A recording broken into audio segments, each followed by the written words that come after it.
वृत्त का न आरंभ होता है न अंत।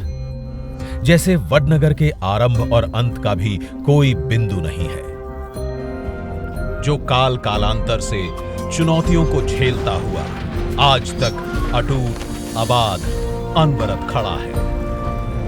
इसकी नींव 2500 वर्षों से भी अधिक पुरानी है। सिंधु सरस्वती सभ्यता के बाद महाजनपदों की स्थापना हो रही थी। उसी समय वडनगर जैसे छोटे नगरों की शुरुआत भी हुई थी। उस समय इसका नाम था आनर्तपुर।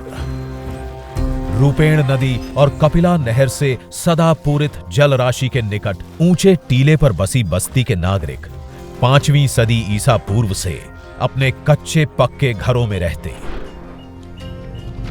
यूनानियों के आने के बाद बक्ट्रियन ग्रीक्स ने इस क्षेत्र को ले लिया।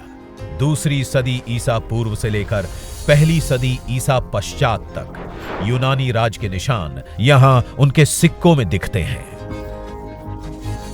उस समय यह नगर जाना जाता था आनंदपुर के नाम से। शक संवत यानी प्रथम सदी में क्षत्रप और सातवाहन वंश के बीच इस क्षेत्र के अधिकार को लेकर काफी खींचतान चली। तब यहां पक्की ईंटों का परकोटा पुरानी प्राचीर के ठीक ऊपर बनाया गया और नगर परकोटे की जगह तक बरकरार रही, जिसे प्लम्ब लाइन कहते हैं। 5वीं सदी में क्षत्रप वंश का पतन होने लगा और गुप्त वंश का उदय। फिर 8वीं से 10वीं सदी में गुजरात राष्ट्रकूट, प्रतिहार और चावड़ा शासकों के हाथ चला गया। अब मजबूत सड़कें और विस्तृत परकोटा आनर्तपुर नगर में दिखने लगे। जल व्यवस्थापन के नए इंतजाम होने लगे। 10वीं सदी में गुजरात की बागडोर सोलंकी वंश के चालुक्य शासकों ने संभाली। अब वडनगर को एक और नाम मिला, विप्रपुर। तरह तरह के कारखाने इस काल की विशेषता थे। एक साथ मिली धातु पिघलाने ढालने की 8 भट्टियां इसका प्रमाण है। इसी कालखंड में शर्मिष्ठा झील पर घाट, वाव, कुएं, तालाब बनाकर जल व्यवस्था को और सुडौल किया गया और बना कीर्ति तोरण, जो आधुनिक वडनगर की पहचान और शान है। मध्य युग में यहां पर सुल्तानों और मुगलों का शासन रहा। अब वडनगर वृद्धनगर के रूप में भी प्रचलित था। इस दौर में परकोटे की ऊंचाई बढ़ी, जिनके बुर्ज अब चतुर्भुज नहीं वृत्ताकार बनने लगे थे।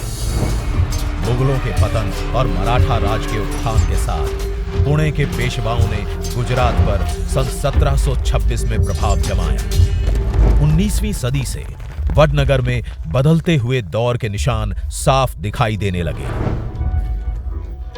कभी आनर्तपुर, कभी आनंदपुर, विप्रपुर, वृद्धनगर और फिर वडनगर के नाम से जाने जाने वाली इस नगर की पुरातनता आज आधुनिकता से साक्षात्कार कर रही है। तो आइए दुनिया को भी साक्षात्कार कराते हैं वडनगर की इस भव्य विरासत से। स्वागत है आपका अनंत अनादि वडनगर म्यूजियम में। भारत का सबसे विशाल आर्कियोलॉजी एक्सपीरियंशियल म्यूजियम, वो भी जीवंत एक्सकेवेशन साइट के साथ। अलग अलग थीमेटिक गैलरीज में बंटा है ये म्यूजियम, जो आपको इतिहास के अलग अलग कालखंडों में ले जाएगा।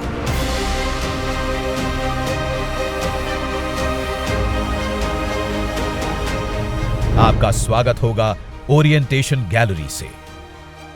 सिटी गैलरी में आप देखेंगे वडनगर शहर का उद्गम और विकास कैसे हुआ। बिलीफ गैलरी में आप देखेंगे कैसे कैसे और कब कब वडनगर अनादिकाल से जैन, हिंदू, बौद्ध आस्थाओं का केंद्र बना। लाइफस्टाइल गैलरी में आप देखेंगे हजारों अवशेष, जहां अलग अलग कालखंड के वडनगर का रहन सहन, वेश आभूषण, भांडे बर्तन आप देख पाएंगे। फ्यूचर गैलरी में आप आने वाले जगत की परिकल्पना देख पाएंगे।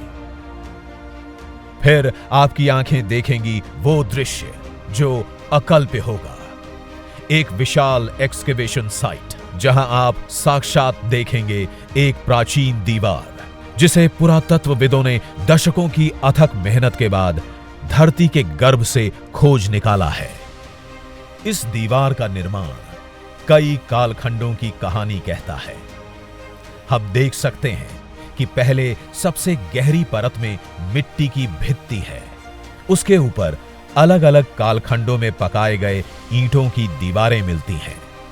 अद्भुत डिजाइन और इमर्सिव टेक्नोलॉजी का उदाहरण होगा यह संग्रहालय। पुरातत्व शास्त्र को भी सैल्यूट करने का मन करेगा आपको यहां आकर। हर कोना आपको भारतीय संस्कृति के और निकट ले जाएगा। इतिहास का हर टुकड़ा आपको आपकी जड़ों से जोड़ेगा और नई पीढ़ी को प्रेरित करता रहेगा। अनंत अनादि वडनगर म्यूजियम।